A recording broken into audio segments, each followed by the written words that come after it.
Welcome back to Geek Channel 8. I'm Eric, and with me today is Will.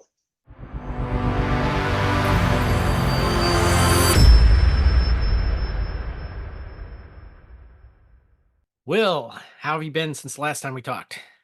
Well, I've been through a desert on a horse with no name. Wait, that's no one's gonna get that. That's old people stuff. Old No. people. Okay. All right. You want old people stuff? I'll give you old people stuff. I was on social media today and people were complaining about Netflix shows ending after only one season. Now, this is nothing new. No. We experienced this in our whole lifetime when we'd watch stuff on TV and it would be canceled after one season. The thing is, there's less reason to complain about that than ever before because, what I tell people all the time is don't watch a show when it's new. Yeah. Wait until it's done and find out. Right now, you have that luxury with shows that date all the way back to the history of television, right? True. I'm watching my way through the Wild Wild West right now, which was one of the most Oh, popular shows in the 60s, right? yeah. Well, it's got over 100 episodes. I don't even watch an episode a week. It's going to take me years to get through that alone. When I was a teenager, I had seen every episode and every movie of Star Trek ever made. Yeah. If you're a Star Trek fan, there's no excuse. There is so much Star Trek stuff out there with more coming every day that you could go the rest of your life watching one Star Trek thing a day and not see it all, you know? That's true. So all these people are like, oh, I'm ditching Netflix because all these series, which by the way, I don't think a lot of them have actually been canceled at this point. At least the shows that I was interested on Netflix, they're just on extra long hiatus due to the union strike, right? They just haven't like made up for the lost time yet.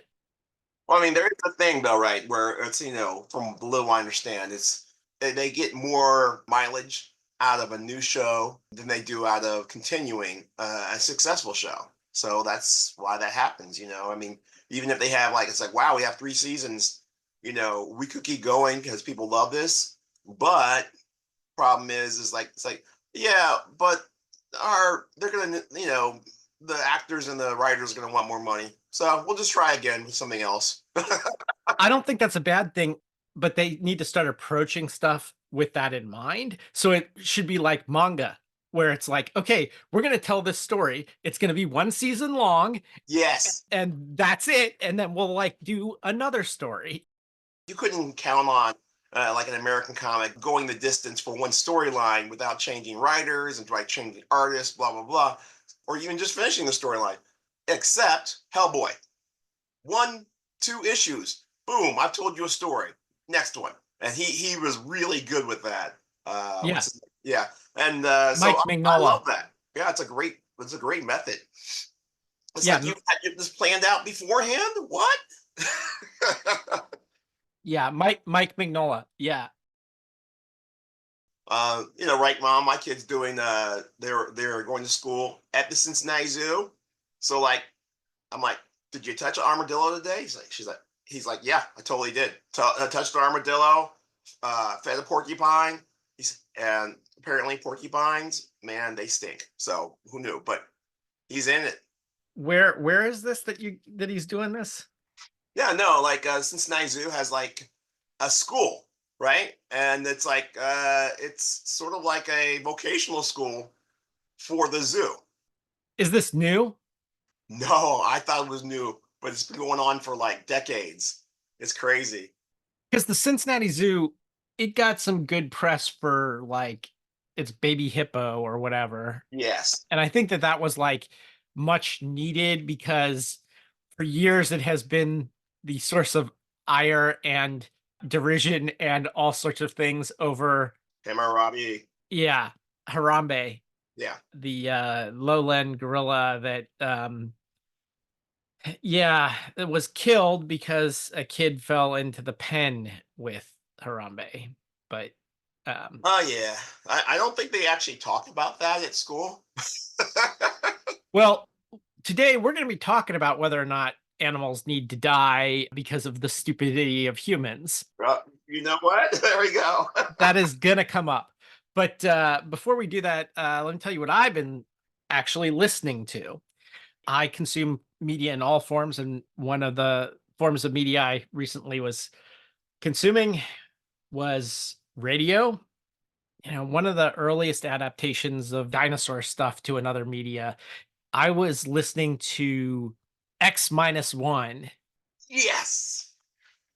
For those who don't know, that's a radio program that ran on NBC in the 1950s. And I was listening to an episode called A Gun for Dinosaur Oh, of course. by L. Sprague de Camp. So there we go. That sort of ties back to today. We will be talking about guns. We will be talking about dinosaurs.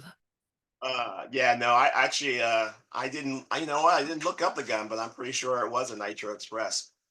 We'll get to that later. From the farthest reaches uh, where you could live on, what was it, a million, could be different. years on 1,000 maybe worlds. You know what? It's like It's so that's good. really good. It's So good. so good. Well, here's the thing about it, and I don't know if this continues to this day because I'm an old guy. I'm not really up on modern science fiction, but they had stories that were straight from the best science fiction short stories of the time, and Straight out of analog and yeah, astounding science fiction. Yeah. right. Yeah, before. Okay, wait. Which one of those became Asimov? Because it's funny because he was writing for those, and later on he bought it or whatever. He put his name on it. But anyway, Star Trek did the same thing. I think Saberhagen wrote for Star Trek because there's a famous episode of Star Trek where there's a war machine left over from an ancient war. Oh, yeah. Yeah, and when I got old enough I was like, wait a second, and of course there it goes. I was like, that's a story that's like Was straight out of the Berserkers. was Oh, that the oh, Doomsday Device? yeah, exactly. That's one of the best episodes. That's one of my favorite episodes, by the Oh, way. yeah, no, I mean he was just one of them. Harlan Nip, Ellison wrote for yeah. the show too. Yeah. Exactly. Yeah, they were like, yes. He just went out and got like I was like, okay, you guys are experts in this, and so sometimes things got shoehorned in there, but it was still awesome. Sort of like it's like, well, why are we a Nazi planet? Okay, that was probably more about like this is a cheap way of doing So a lot of them were written by Gene Roddenberry himself, and yeah. I think he was just like, okay, what do we got? Okay, I was walking through the wardrobe trailer next door, and they did a Nazi thing. There are all these Nazi uniforms they're not using anymore. We're gonna use Exactly. them in our next episode. Exactly. No, I think that's what it is. But you know what though? I will die on this hill. Sometimes the limitations that you are given because your budget or just technology, sometimes that actually pushes your creativity to the next level. You Well, know. it's interesting you say that because Spielberg actually said about this film we're going to talk about, this is a direct quote, my sequels aren't as good as my originals because I go on to every sequel I've made and I'm too confident. This movie made $1 gazillion, which justifies the sequel. So I come in like it's going to be a slam dunk, and I wind up making an inferior movie to the one before.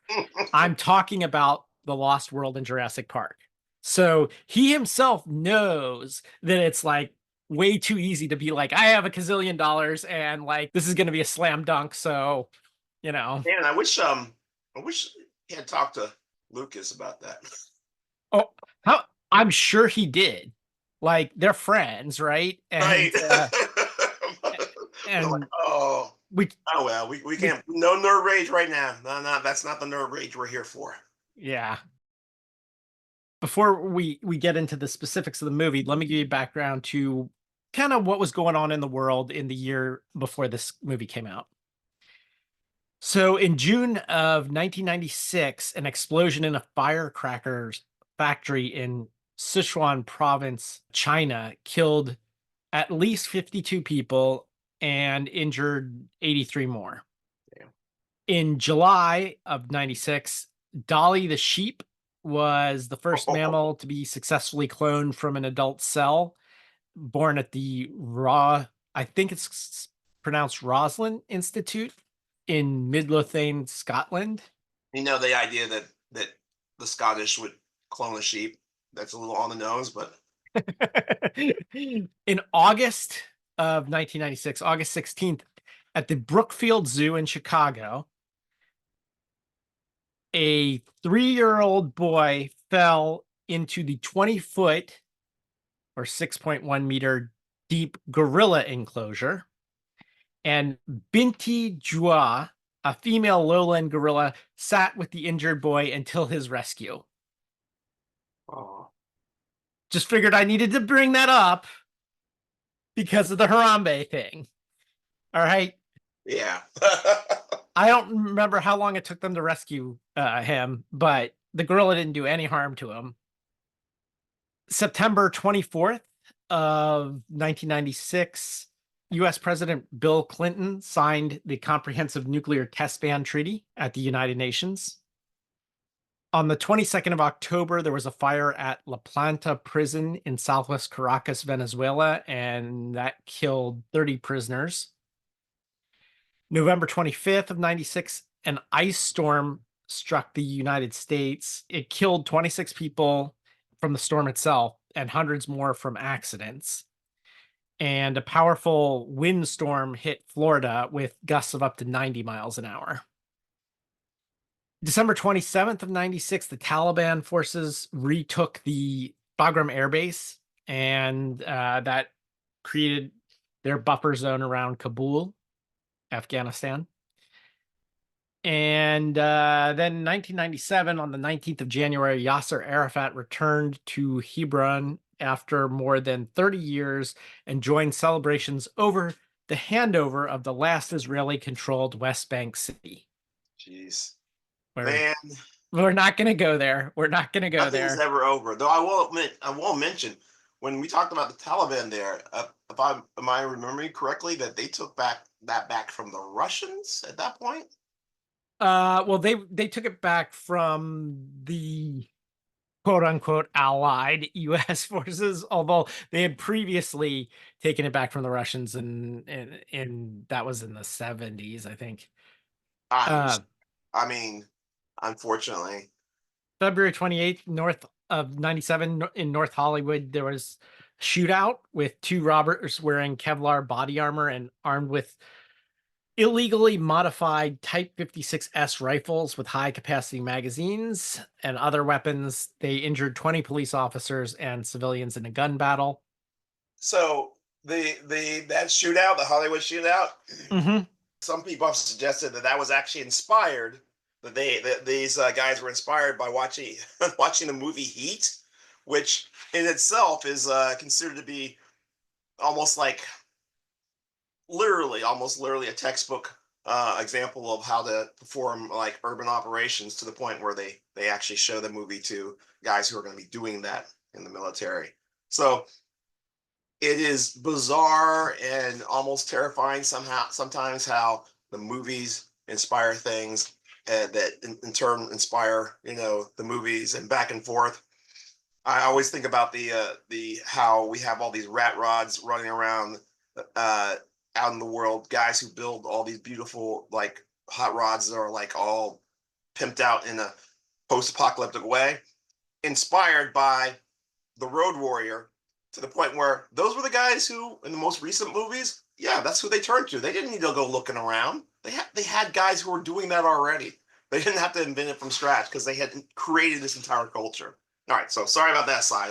I'm like movies and the way they affect us, insane. Love it. I also think of the movie The Battle of Algiers, which is a film that is often used to study urban combat. Mm. I believe in 2003, the Pentagon screened it over like how to conduct operations in Iraq, the first Gulf War, right? That was the first. That was the second. That was the second. God, too many wars, man. Blend together. 1997, March 24th, the 69th Academy Awards were hosted by Billy Crystal at the Shrine Auditorium in Los Angeles. English Patient won the Best Picture. During the event, though, the DVD format was launched in the United States. Yeah, that we thought that was going to be a big deal. I remember those. April 21st, a Pegasus rocket carrying the reins of 24 people into orbit was the first space burial by Celestis Company. And I think, I could be wrong, but I think that might have been Gene Roddenberry's ashes on that. I'm not Oh, sure. wow. I know he was buried in space. And then in May of 1997, The Lost World Jurassic Park released. So after the release of the novel Jurassic Park, Michael Crichton started getting pressure from fans to write a sequel. He had never written one. So he was initially against the idea, but then the movie was so successful that they started talking about a sequel to the film. There was talks about the sequel and whether he would write a book and stuff like that. But as the pressure grew on both of them, as near as I can figure out, what happened was there were two parallel sequels being written. One for the Whoa. movie by David Koepp and Steven Spielberg, and one to the novel as written by Michael Crichton. Eventually, these two things came to fruition at roughly the same time. So what happened was they sort of went with their screenplay, but they took some of the elements of the novel, which, as I recall, read almost exactly like a screenplay Go figure. when I read it.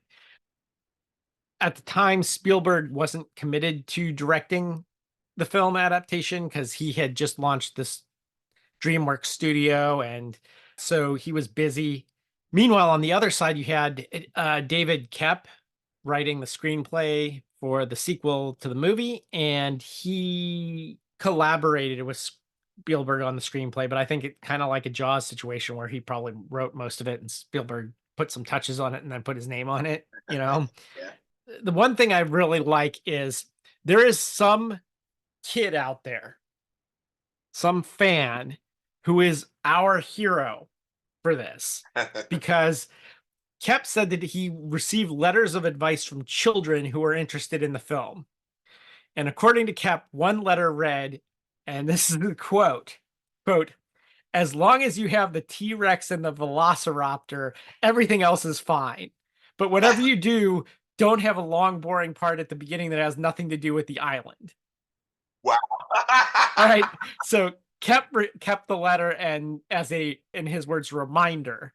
Yeah. And also from that same kid's letter, apparently the kid suggested that he add Stegosaurus to the script.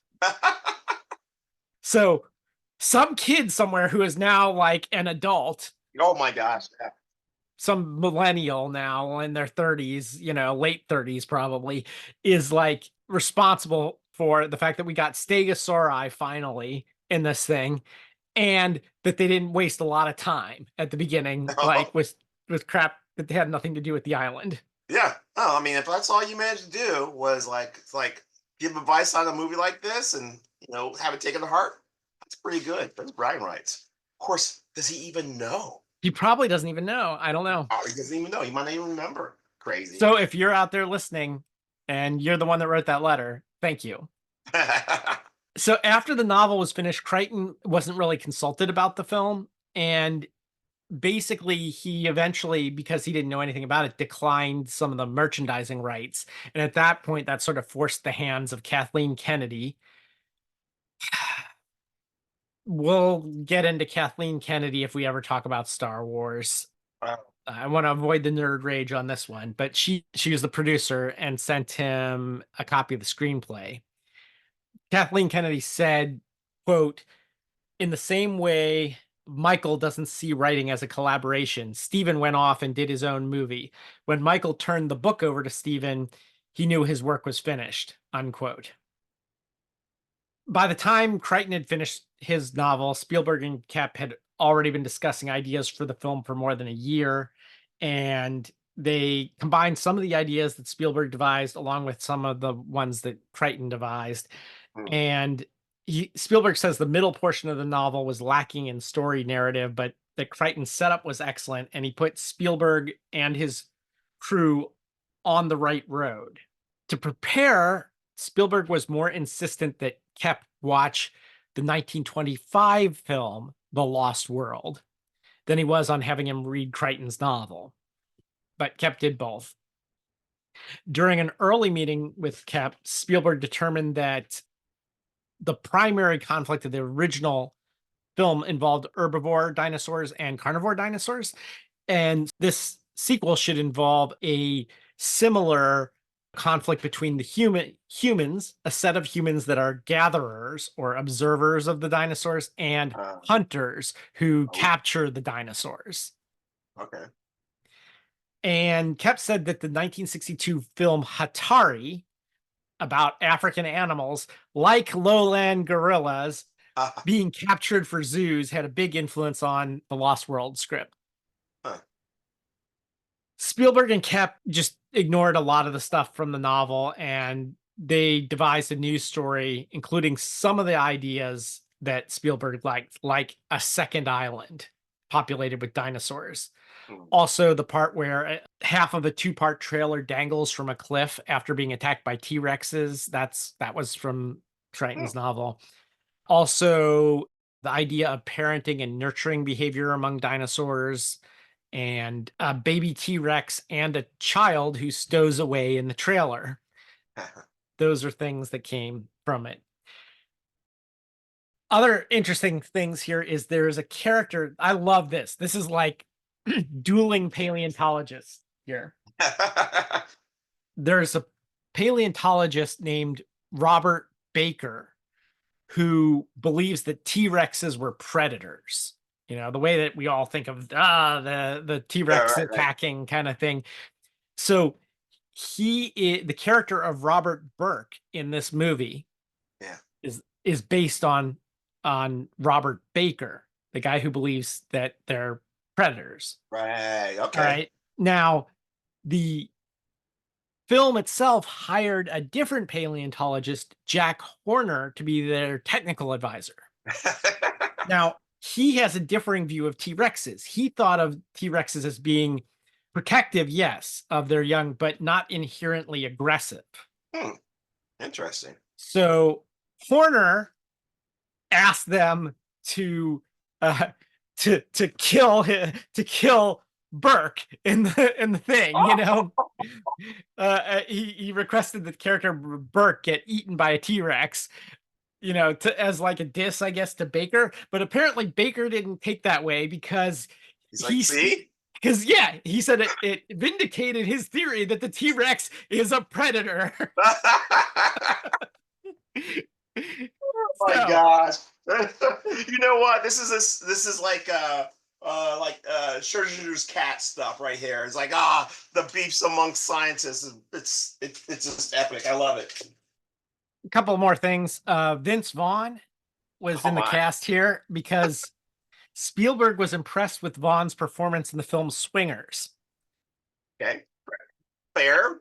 Why that would be like, let's get him in Jurassic Park, I have no idea. Right. He watched Swingers to see what it was like because the filmmakers had asked his permission to use music from Jaws in it. So there's like a Oh, scene where they use the music from Jaws. right. So when they asked permission, he then wanted to see the film, and that's how he saw Vince Vaughn and decided to cast him in this. Okay, real quick, some of the dinosaurs we've got in this. Compsognathus, they're called compies Yeah. by the crew. They're the small carnivorous theropod that attacks in packs. They were one of the hardest dinosaurs for them to do because of their small size. So their whole body needed to be visible on screen at all times. Huh. The paleontologist Burke, who we just mentioned, identified the dinosaurs as Compsognathus triassicus, which in reality is a non-existent species. It's a combination of two different species, Compsognathus longipes. I don't know how you say it, and Procompsognathus triassicus. Anyway, there's also Gallimimus, which is one of the dinosaurs that are fleeing the hunters when they arrive on the island. Mamenchisaurus on the game trail. They're very large, like the brachiosaurs. Yeah. Pachycephalosaurus, the head butting ones, I think. Oh, yeah. Yeah. Friar Tuck. Yeah. Parasaurolophus, water-based dinosaurs that was scrapped. They were in it, but it was from a scene that got scrapped. Mm. Stegosaurus, which we talked about already. Triceratops, Tyrannosaurus, of course, Velociraptor, of course, and then at the very end, we see a pteranodon, and we'll talk about that later. Just a minute, folks. Yes, that's all it takes to visit our refreshment counter in the lobby. There you'll find popcorn and an assortment of popular candy bars to please every taste. Try one of these delicious candy bars. Big Time, Butternut, Milkshake, Payday. Topped with Hollywood's super rich coating of the kind you like best. They taste wonderful, they're delicious, they're nutritious. Get one at our confection counter in the lobby now. The next show will start in 1 minute.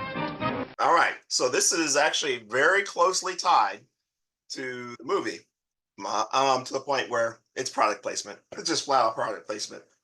Crackle bars. That's right.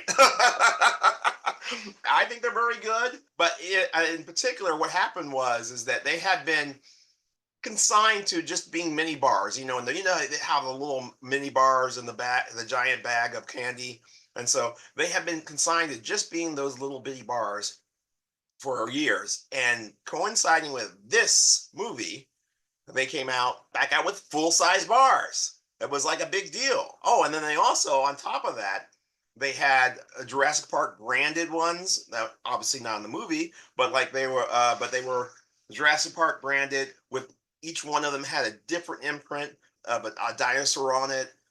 People very much remember this fondly. Now, wait a minute. I was joking. I didn't think it was going to be crackle bars, but also I got to say, crackle bars are called crackle bars because they crackle when you bite into them, right? Because they've got like rice. Rice, yes. Yeah. Now, Rice. when I saw this in the movie, I'm like, if you're going to an island full of dinosaurs, isn't that the last thing you want? Like a chocolate bar that's going to crackle when you bite into it? Isn't the whole point to have like the most quiet snack possible? Well, I think maybe, the idea was like crunch, the biting of the bar, but I'm a kid and I'm biting like a dinosaur. But whatever. I mean, frankly, amongst the mistakes they made, that was like way down on the list. Like I have real issues with some of the technology choices and stuff. I'm like, what is going on here? But yeah, yeah, it's something. It's definitely a thing, a choice. But at least this is something where it's like you can't get the full size bars anymore. They went Oh, back. they're gone again? No, but they're still in the bag, so you can still get your giant bag of Hollywood, Halloween candy, and enjoy your crackle bar, and you could just eat the crackle bars out and leave the rest. That's what I like to do. I just like eat the ones I like best, and then I come back and eat the ones I like less, a little less, and eventually it gets down to something that's like, well, I mean, it's still chocolate, so I'll eat it. But yeah, that's how you get it done. So apparently it was available as an individual chocolate bar until 97. And then for 17 years, it was only in the minis. And then it was reintroduced in large candy bar form in 2014. Yeah. So weird. Really. Yeah, I guess I have no idea. Who knows how these companies decide what's going to be. Mommy! Daddy! I found something! A British family on a yacht cruise stumbled upon Site B. And now it's only a matter of time before this lost world is found and pillaged.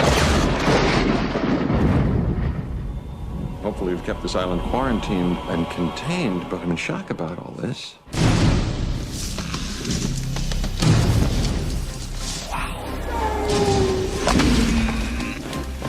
it great? Ooh, ah. That's how it always starts. But then later there's running and then screaming. The hell was that? Go. As fast as you can. I need you to send rescue immediately. Taking dinosaurs off this island is the worst idea in the history of bad ideas. Let's get this movable feast underway. Don't move! What is it? Mommy's very angry.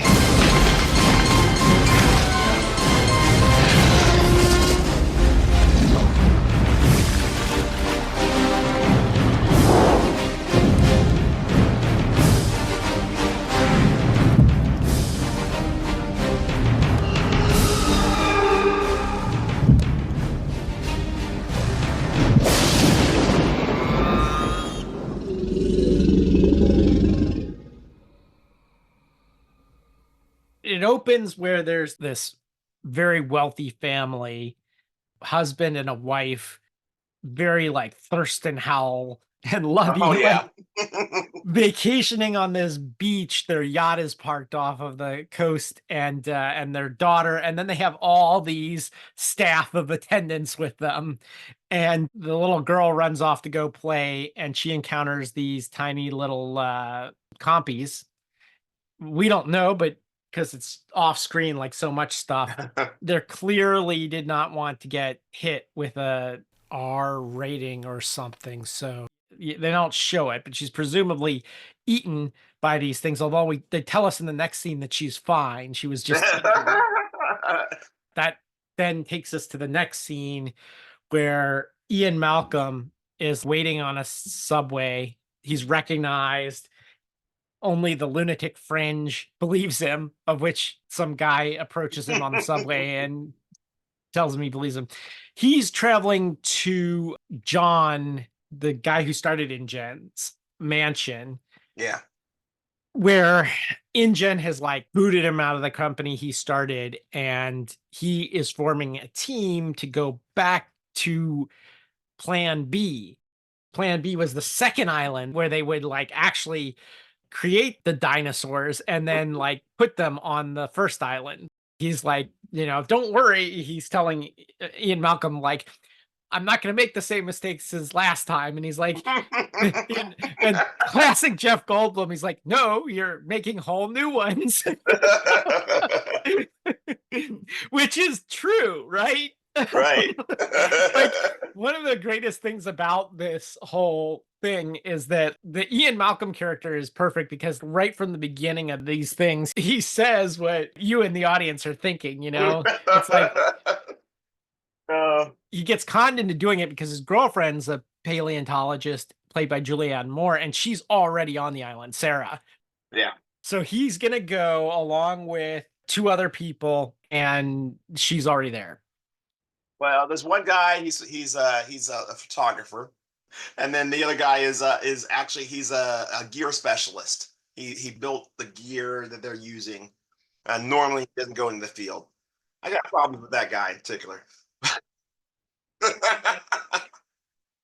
Speaking of Ian Malcolm, like saying what the audience is thinking, when the guy's showing off the gear, kind of like Q in like a James Bond thing, where he's like in a warehouse and there's people building all the stuff all around him. He's like got this platform, which is kind of like a scissor lift or whatever kind of deal. I don't know. I don't even know.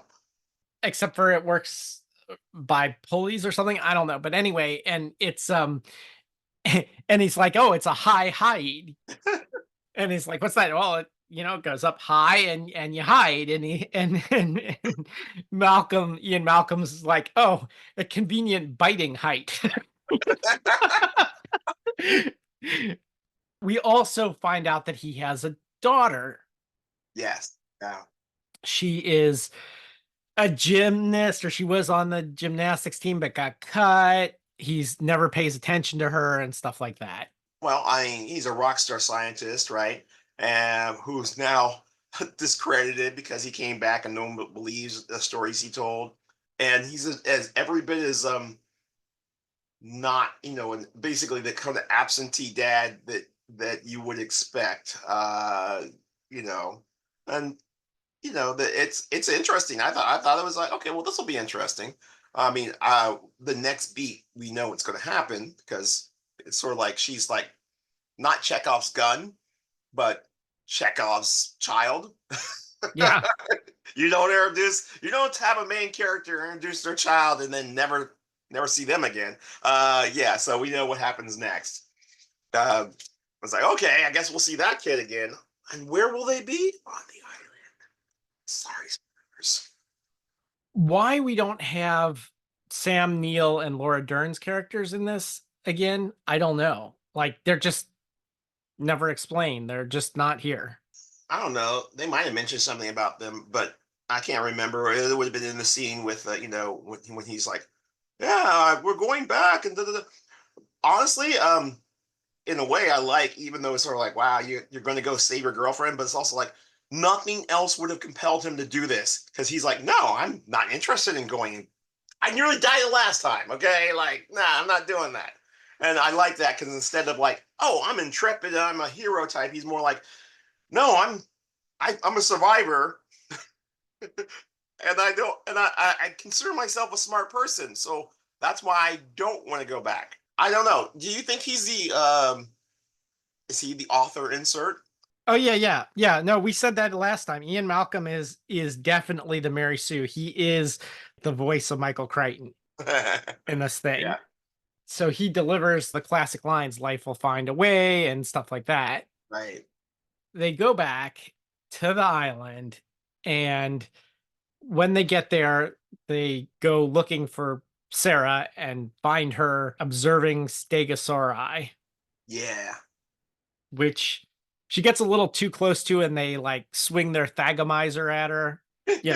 She is wild. Like she seems totally reckless and or brave, depending on how you want to look at it. A free spirited go getter type person. So she's out there doing her thing and has, as we find out, no intention of leaving. She doesn't feel like she needs to be rescued. Yeah. Forgive me if I'm skipping ahead too far. They're not there too long before they see a bunch of Chinook and Huey helicopters like coming in. I don't know if they were Hueys, definitely Chinooks, Yeah. bringing in Humvees and stuff like that from InGen. Yes. So they know that there's this other group coming. Yeah, I mean, mostly all we get before that, and we get to see her, get to see the dinosaurs, and then we find out that yes, his daughter has stowed away. Big surprise, and then there's all this stuff. Oh, and of course, is important, so important for stories like this. None of the communications work well. They're all spotty. You got satellite phones, but they don't work very well. Yeah, there's just a whole bunch of issues with that. So then in comes the I mean, they look like GI Joe. They're coming in, they're flying. There's like motorcycles. I mean, they just hit the ground. Yeah, with Yeah. Pete Postlethwaite leading them as the hunter. He's great, actually. We should also mention his counterpart on the other side because we didn't, which is Vince Vaughn's character, the animal rights Earth First guy. Yeah. Oh my God, kind of hate that guy, but who is with the other team. Yeah, the big game hunters are there, and Pete Postlethwaite's character, Roland Tembo, he's a big game hunter, and he's like, you can forget my fee. The only important thing here is I'm in charge, and my one fee is I get to hunt a adult male T-Rex. Yeah. That is my price for doing this. And he's actually pretty smart about stuff. Like the other guys were like gonna make camp somewhere, and he's like, are you kidding? This is like right in their hunting path. Right. No, we want to be upwind from them. Yeah, we establish he's the smart guy, and I don't even know what that guy is. We have another guy who's super dumb. We get some establishment of characters and stuff, but ultimately, he is the dinosaur hunter. He's the one who's got the skills. He does have an associate partner, goes by AJ. Kind of gives me a weird sort of like I'm just gonna put it this way. It's sort of a weird Gunga Din sort of feeling. I don't really love that. But he does obviously have respect for him, and they're partners. Those are the two. They only count on each other. They do not count on the rest of these yahoos, who, as far as I can tell, are just a bunch of soldier of fortune types. Then there was also like Dieter, second in command. Yeah, yeah.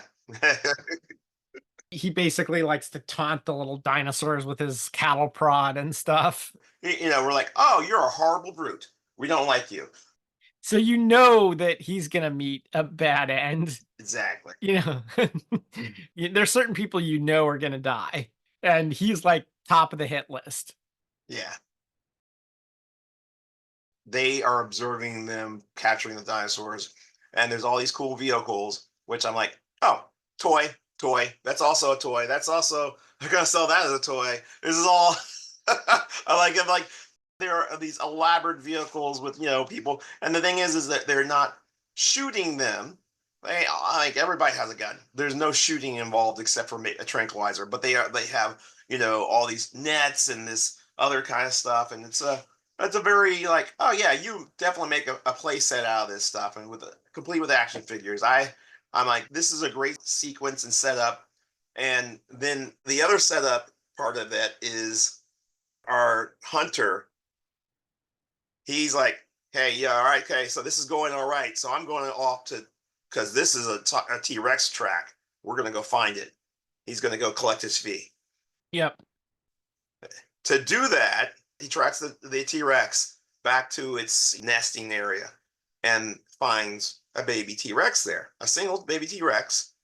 And they're like, oh, this is perfect. We can set up an ambush, but how can we do this and be sure that, we'll get the results we want? And this is where it's like, wow, that's dark. They end up capturing it, the baby T-Rex, injuring it, and tying it out, staking it out as bait for the adult. That's important for the next bit because it's about to get really messed up. So they stake it out, and then the other people find out about this. They see that the other team, when the first time they see them, they've captured a whole bunch of these dinosaurs. Now, there are competing reasons here, but similar goals. They want to release these dinosaurs for a variety of reasons that range the gamut from Ian Malcolm's end of the spectrum of, we can't let them take this shit off the island, Right. to Vince Vaughn's Nick's end of the spectrum, which is the like animal rights end of the spectrum. Which it's funny when they introduced him, he's like, yeah, I ran with Greenpeace for a while. Oh yeah, why is that? Yeah, for the girls. So I thought he was just like, but no, apparently he's a true believer or something. Yeah. Yeah. I think he was just keeping it close to the vest at the beginning. But then there's also the middle ground, which is kind of like, Sarah, who wants them free so that she can study them in their habitat, not like, Right. So there's like this range, but they all have the same goal, which is we don't want them to have these animals in cages. So they sneak in and they release them in the middle of camp. This, of course, results in like a crazy chaos going on. Oh yeah, it's absolute destruction. It's pretty awesome. It's like, oh yeah, dinosaur smash everywhere. There's just because they have this huge variety of them, and then they all just go to town. I want to just mention something because we just kind of glossed over this. Dinosaurs are looking really good. They are looking great. There's a lot of interaction between the humans and the dinosaurs, and I'm thinking of like the one boneheaded one where it's just like a scene where he just rams somebody through the side of a car, right? Yeah. I mean, but it's like, wow, I believe this. Now the outcomes are very PG. There's no just gruesome maiming, which is the most likely outcome. I think almost every death is off screen. So no, actually, I take that back. That is not true. That's not, there's some death going on. Come to think of it, but yeah, the dinosaurs look great. The baby dinosaur looks great, even when they're up close and personal with it. Yeah, again, I mentioned this when we watched the first Jurassic Park film. Keep in mind that this is still the very early days of CGI. and it's 25 years old, or more than 25 years old, and it still looks good. I don't care what anyone else says about these Jurassic Park films. You cannot fault the dinosaurs. The dinosaurs are the stars here. They're the real stars. Yeah. So as they're leaving, well, Vaughn in particular, he stumbles across this baby. He's like, "Oh my God! This not only is it tied up, so he frees it, but it's injured." This is the first time we find out that it's actually not just tied up, but also injured. Which is, on the one hand, I'm like, yeah, the hunter guy is smart and stuff, but like that's just I mean, obviously a dick move. It's beyond just shooting something; it's like injuring something, so it will cry out in pain. But anyway, so what does he do? He brings the injured baby dinosaur back to camp. Yeah, back to their trailer. To their trailer, yeah, to their camp, to their trailer. Where he and Sarah are gonna like fix its leg. Yeah. Okay, so Ian comes back to the trailer and he's like, basically the usual, like, are you guys crazy? What? No, get that thing out of here. And when it becomes obvious they're not going to get it out of there, then the daughter Kelly is like, we got to get out of here, and they do. She convinces him to go, to take her, and they go to the high hide. Yeah, it's very heavy-handed. I need to go someplace high. I'm like, what? Why does that have to be? There's only one other place. You guys you don't have any place else anyway. So I'm like, again, like the high hide. I'm like, I'm assuming that was a toy. I'm like trying to figure out what the high hide, like they didn't even show him like tying up in the trees or any. I don't know how that's supposed to work, and it really was. I don't know. It's a weird choice, but there it was, and so yeah, they did leave and go to the high hide along with who's the gadgeteer guy, the fixie guy. Yeah, that's Eddie, I think. I think so. Yeah. Meanwhile, they, I don't know why he decides to go back to the trailer. Well, his girlfriend's there. They tried it because they hear the T-Rex coming, right? They hear that he's coming. They can tell he's coming. It's so they try to call, but the people in the trailer have their hands full, so they can't.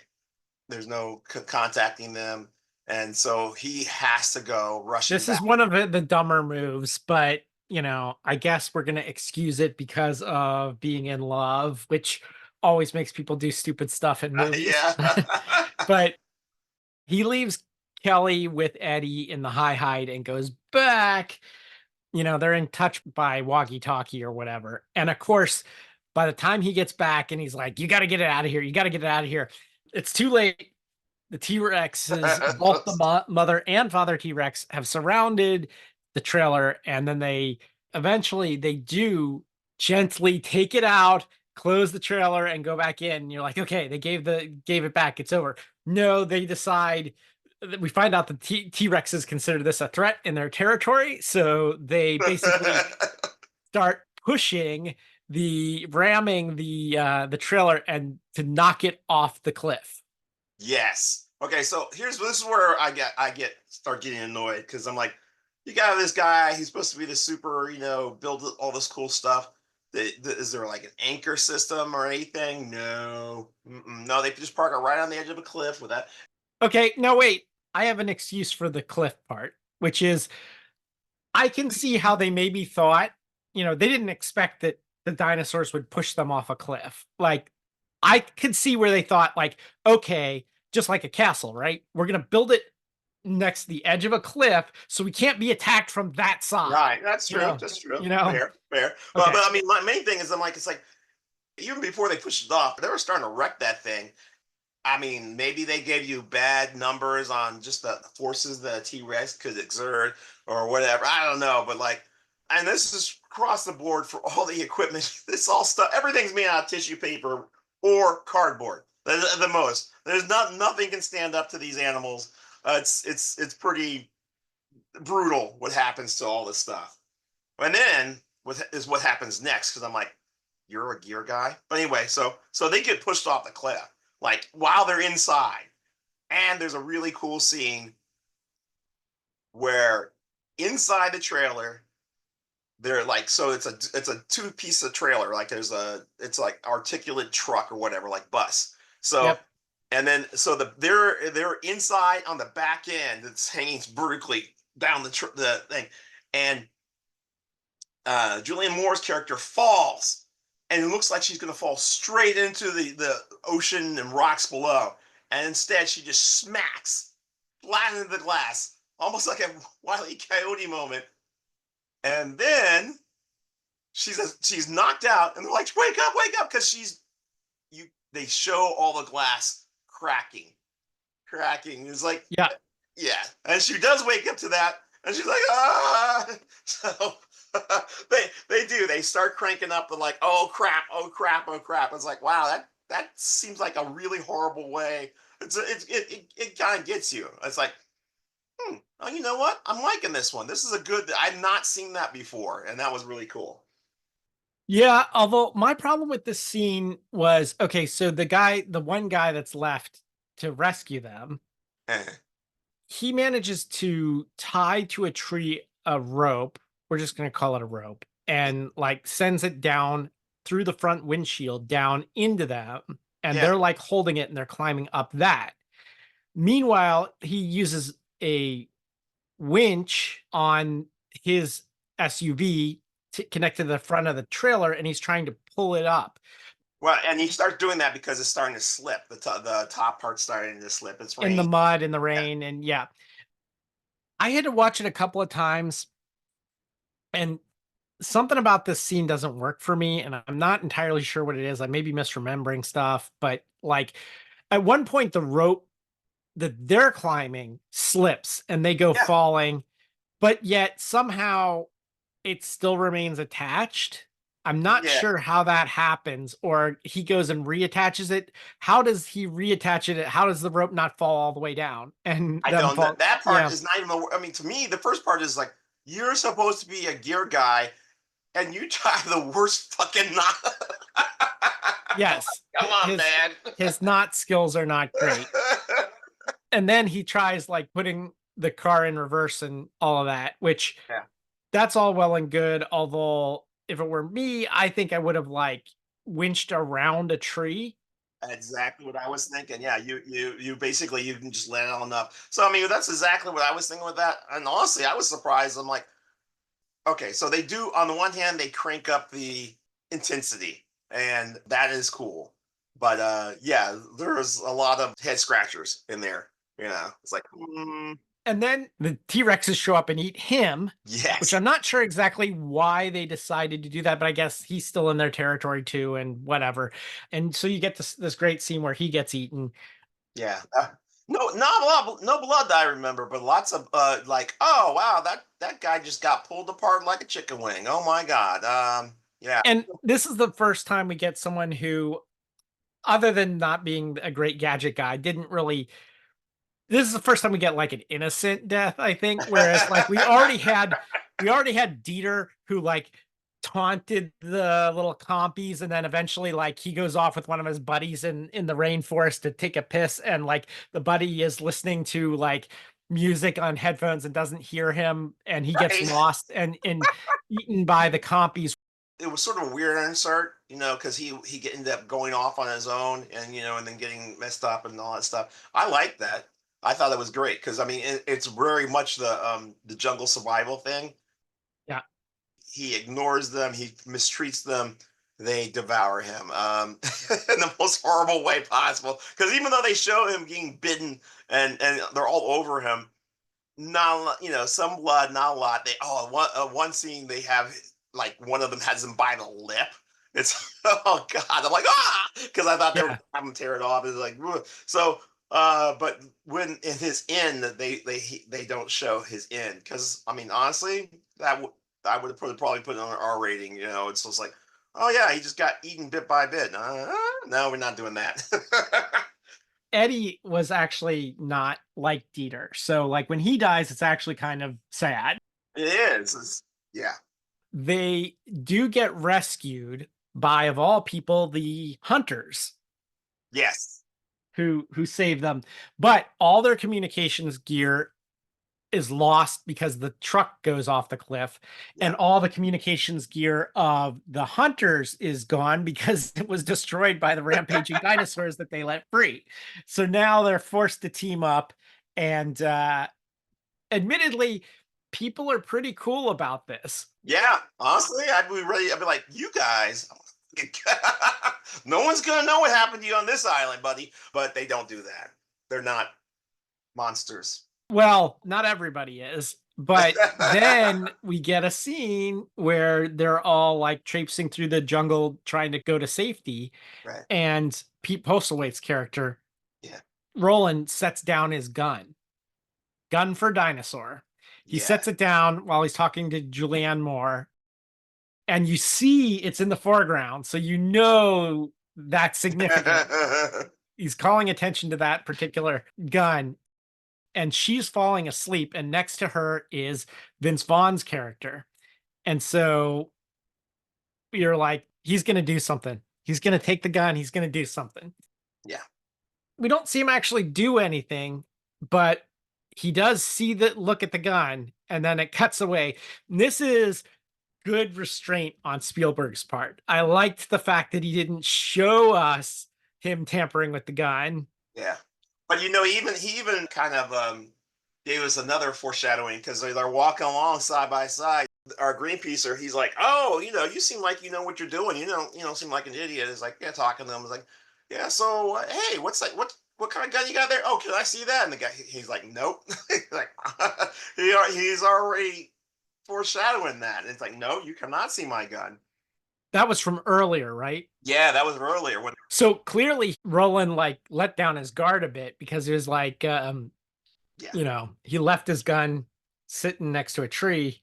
So maybe he thought, I just saved your guys' asses. So, Well, and when Roland goes and he's like going to go look for Deidre, he tells Julian, "Don't tell the little girl." I think she kind of knows, but it shows he has some kind of compassion, right? I mean, he's clearly he's got bloodlust for to kill a dinosaur, but he's not inhumane. So let's talk about what the result basically he took the bullets out of the gun. Yeah. And that night, T-Rexes find their camp. Oh yeah. They were attracted by Sarah. There was a point where they thought Sarah was injured because she had blood all over her jacket. And she was like, no, this is from the baby T-Rex from the operation. And she still had that hanging in there. Yeah, and that makes, I'm like, because Roland is the one who noted it. Yeah. I mean, as literally leaving a trail.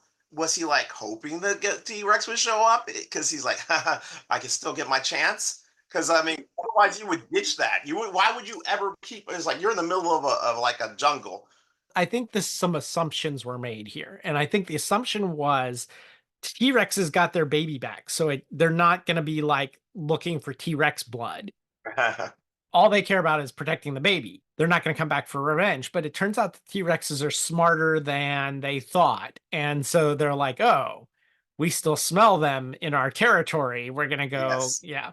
It was a paleontologist argument. It's like, no, they're just going to be, they're not going to hunt after us. And it's like, they're going to leave us alone. Oh, really? They have like incredible sense of smell, and they'll follow us into the interior. That's the argument we talked about at the beginning between the two paleontologists in real life as to how T-Rexes behave. Yeah. So that's a nod to that. Anyway, when the T-Rex shows up and it's wreaking havoc in camp, it sticks its head in their tent and they have to run and flee, and all hell breaks loose. Roland takes his gun and tries to shoot it. No bullets. Yeah. And so then he like ditches that to go run for the tranquilizer gun, because he also has a tranquilizer gun. Yeah. He's got to go find it and arm it, Exactly. But there were two of them, wasn't there? Or was there just the one? Always two. Yeah. Always two. Okay. Every time we see T-Rexes, they're in pair. Everybody else runs and hides in a cave. And this is, I think, maybe where the snake scene that I had talked about in the previous one, maybe this is the time the snake happens. But again, it's super brief. Like by the time you see it, it's already halfway down the guy's shirt. Yeah. A snake Yes. goes down the shirt of their paleontologist guy, and he Yeah. panics and runs out and gets eaten by the T-Rex. And then you just see a waterfall of blood coming down. This is another thing. There are 2 or 3 times where people get eaten in this, and all you see is like blood. Like this time, it's like there's this waterfall from the rainforest in front of the cave, and it turns blood red. There's another time when Dieter gets killed by the compies, and like it happens behind a hill, and you just see a creek coming out from behind the hill, and then it's running red with blood. I think if you can either show them being dismembered or you can show blood, but you can't show both at the same time. I mean, they show poor Ed pulled apart, but they don't really show blood. Uh, I think there are a couple things going on. Spielberg learned that less is more from Jaws. Yeah. And also they're like, we want to reach little kids because we want to sell toys. So they had to tone that shit down. But anyway, the snake, which got down the guy's shirt, I suspect that scene was longer also, and it was cut. I don't know, the carnage and everything. I'm just gonna call this out right now. We'll get back to this later, but screw Greenpeace guy, okay? I mean, oh my God. So Yeah. many people died because of him. Just saying. Yes. Well, okay, so let's talk about how they died, because now all the mercenaries like run away from the Tyrannosaurus. So like they forgot or didn't know who's the real threat on this island, because they run away through the high grass.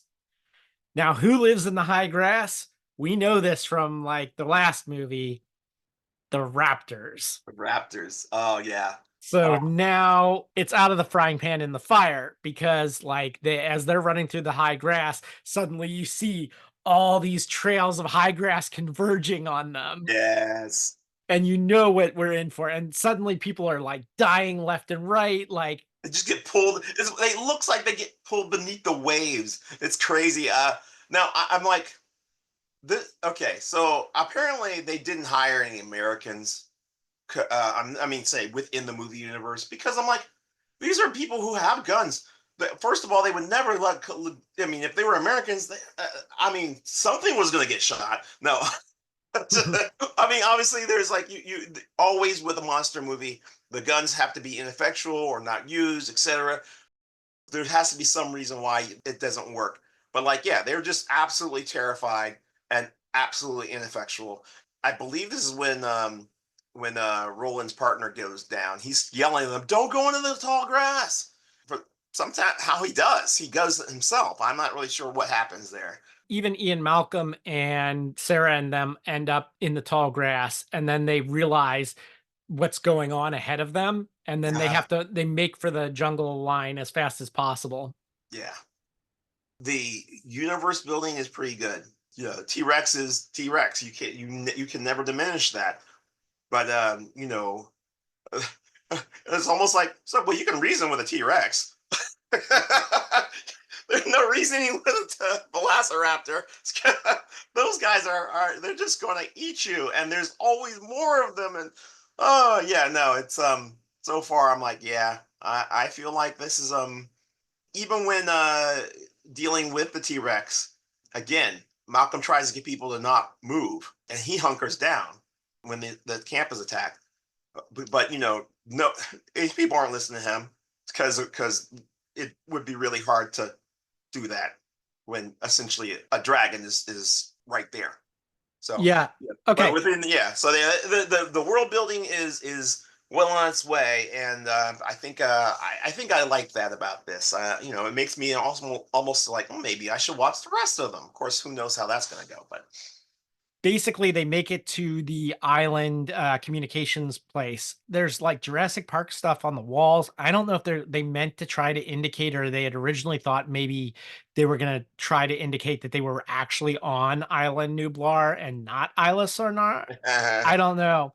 But whatever the case is, they have to escape the velociraptors in there. Like eventually it ends up Sarah and Kelly hiding in there, and then like Ian's in there with them, and you know, we get to see Kelly do her gymnastics on some bars and stuff like that. man, that was a tone shift. But Long and short of this is they eventually radio for help ship arrives, they escape, but then they find out that they, where's the baby T-Rex? Oh, they took it on the ship. Oh no, it's even better than that. Because he tranquilized the T-Rex, Roland was actually able to take it down. Yeah. Okay, he tranquilized it. It was captured. And as they were leaving, because they were like, well, what about the rest of the survivors? Oh, there's another helicopter coming. So basically, they came, flew the baby away, and they put the adult on the ship. Putting a giant deadly creature on a ship and taking it back to the mainland for display, always a good idea. As we know from like real life and our talk about Harambe and stuff like that, keeping dangerous animals in a city is already, and that's just a gorilla, right? Right. Now you're going to take a T-Rex there? Like, so this is the point where we finally get Ian Malcolm told him he was going to basically say, I told you so. And sure enough, this is his time to say, I told you so, where he's like, okay, now you're John Hammond. Fast forward, I'm going to just like wrap up this really quick. T-Rex, of course, gets loose in San Diego and it goes stomping through the suburbs, and there's like car crashes and all this like big over the top ending. They eventually are able to shoot the dinosaurs. The cutesy sort of thing or whatever is that Malcolm and Julianne Moore's character, they go get the baby dinosaur from where it was. They use it to lure the big dinosaur back to the ship and capture it there. And best of all, Jerkface gets eaten by the big dinosaur. Yeah. Yeah, these are the things what we want. It was satisfying. The worst part about the back to the thing is that they pull a Dracula where the ship is like, Yes. it's for some reason and we never see why it because it's obvious that it wasn't the T-Rex who ate the crew. Right. We just watched a whole bunch of Draculas on this show, and if you've seen Dracula, you cannot help but make the connection that the USS Venture, which is on this, it just comes crashing into the docks. First, they see it on their radar and they keep trying to radio it, and then it eventually crashes into the docks. And it's so reminiscent of Dracula to the point where there's like an arm still holding onto the wheel. Yes. Dun dun dun. The only thing that makes sense is that crew was eaten by velociraptors, who got on the boat somehow, which I have no idea what the sequel talks about, but like that would be awesome because then they were there long enough to get off the ship. I mean, there was a lot of great things in that whole San Diego scene. Like when the T-Rex first escapes, it rampages past customs, and like there's the big Yes. sign like no fruits, vegetables, or animals beyond this point, and that like that was a great little thing. But anyway, they tranquilize it, get it back on the ship, and it's tranquilized and it's sent back. The last image of the film is on the island where it continues to flourish and be monitored, but then the last image you see is a pteranodon, which Right. of course, if dinosaurs fly now, like everybody's screwed, right? All right. My biggest takeaway is that Vince Vaughn's character is a fucking asshole. I mean, literally, he got so many people killed. And I did not vibe with that at all. I was, and oh, by the way, didn't show up to save anybody's ass later on because like it didn't matter to him at that point. I don't know, but like at the end, he wasn't there for that. So that's my big takeaway. The great white hunter stare. I somehow have more empathy for him than I do for that guy. That takes some doing. Yeah. This thing is just filled with holes. It's just so much dumb stuff in it. But it delivers on the dinosaurs. It delivers on the dinosaur action. It delivers on dinosaur fear. When I'm in the middle of a scene, I enjoy I enjoy the feeling of their breath on my face. I'm feeling the peril. They do some things with a little bit with action sequences that are not directly, the danger is not directly from the dinosaurs, like the falling and that kind of stuff. I think they could have let the kid out entirely and it would have been a better movie. Nothing against the kid. But yeah, ultimately I'm like, don't expect too much in terms of it being a smart movie, but it was fun and it was engaging. So I would give that a thumbs up and say, yeah, I'm down with that. It's enough so that I'm like, kind of want to see what they do next. I mean, which I Yeah. never would have thought. I really was not thinking. I'm like, oh boy, I was thinking, it's like, okay, I'm gonna watch this and be like, okay, now enough of that. But now I'm like, I kind of want to see what happens next. Yeah. One, it delivers on the dinosaurs, and that's all that really matters because the dinos are the stars, you know? Yeah. Ian Malcolm has some great lines once again. Yeah, I think that the biggest flaws in this, yeah, there are a lot of plot holes. Bigger than that for me is that it feels like it was deliberately made for a mass market audience, especially for kids. So, like, a lot of the horror has been toned down. Like, there's nothing as scary as the Jeep incident with the T-Rexes in the first film. There's nothing Right. that hits that high of a scariness in this. No. Second of all, there's a little too much cutesy tone ruining, like that gymnastics scene. And he has a line like, "You got cut from the school team." It's like, yeah, Yeah. that was one of multiple times. That's the one that's most memorable right now. Yeah. But there were multiple times where the tone shift just did not work. The idea of having a T-Rex rampage through an urban area is such a great idea, but considering they had so little time to deal with that, like, that could have been a whole movie in and of itself. Yeah, that's true. They had to deal with that in the last 15 minutes of the film. Those are some of the biggest flaws in the film. I don't see Vince Vaughn being an a-hole as being a flaw. I see that as being a feature. That is one of the things that makes this film good, is that it's like, yeah, we're going to give you the really PC character, but surprise, he's an asshole, Oh my god, I wanted to kill that guy myself. I'm like, So there's that. That's it for this edition. If you like the show, just tell a couple of people about it, you know? Tell a couple of people about the show, and we'll catch you next time. Until next time, this is Eric and this is Will. signing off.